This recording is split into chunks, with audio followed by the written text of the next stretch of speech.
अगर आपको लगा था इंग्लिश की परीक्षा स्कूल तक ही सीमित है तो दोबारा सोचिए। अब तो ये शादियों में भी धमक रही है।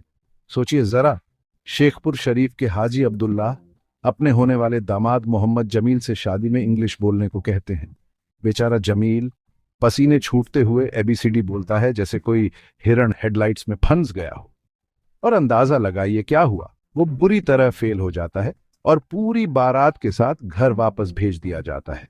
शादी की तैयारी करो और इंग्लिश ग्रामर में फंस जाओ, क्या मजाक है। लेकिन रुकिए, इंग्लिश टेस्ट क्यों? जब शादी के बाद तो उसे ज्यादा बोलना भी नहीं है, क्या उसे सुनने की काबिलियत का टेस्ट नहीं लेना चाहिए? आखिरकार शादी की सबसे बड़ी परीक्षा तो बीवी की बात सुनना है। स्टडीज बताती हैं कि शादी के बाद पुरुषों की सुनने की शक्ति रहस्यमय तरीके से कम हो जाती है, आमतौर पर उनकी बीवियों की उत्साही चर्चाओं के कारण। शायद कुकिंग टेस्ट ज्यादा सही होगा। जमील को मटर पनीर चैलेंज में पास होते हुए देखिए। साफ है, शादी अब सिर्फ प्यार के बारे में नहीं है, ये एक कठिन परीक्षा है। तो क्या आपका होने वाला पति